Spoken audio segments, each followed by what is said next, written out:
சிம்மராசி அன்பர்கள் பொதுவாகவே நட்பு, உறவு, காதல் எதுவாக இருந்தாலும் சரி, ஃபஸ்ட்டு என்ன பண்ணுங்கன்னா, ஒருத்தவங்க வெளிப்படுத்துகிறாங்கன்னா அவங்களுடைய ப்ளஸ் மைனஸை புரிஞ்சுக்கிட்டு நீங்கள் என்ட்ரி பண்ணுறது ரொம்ப ரொம்ப நல்லது.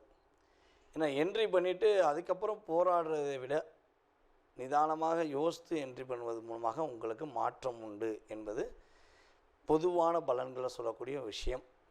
சிம்ம ராசியில் செவ்வாய் கேது அமர்ந்திருக்காங்க. சிம்ம ராசிக்கு அதிபதியான சூரியன் கிட்டத்தட்ட இந்த ஜூலை மாதம் 16ஆம் தேதி வரையும் உங்களுடைய ராசிக்கு 11ஆம் இடத்துல குருவோடு சேர்ந்து அமர்ந்திருக்கிறார்.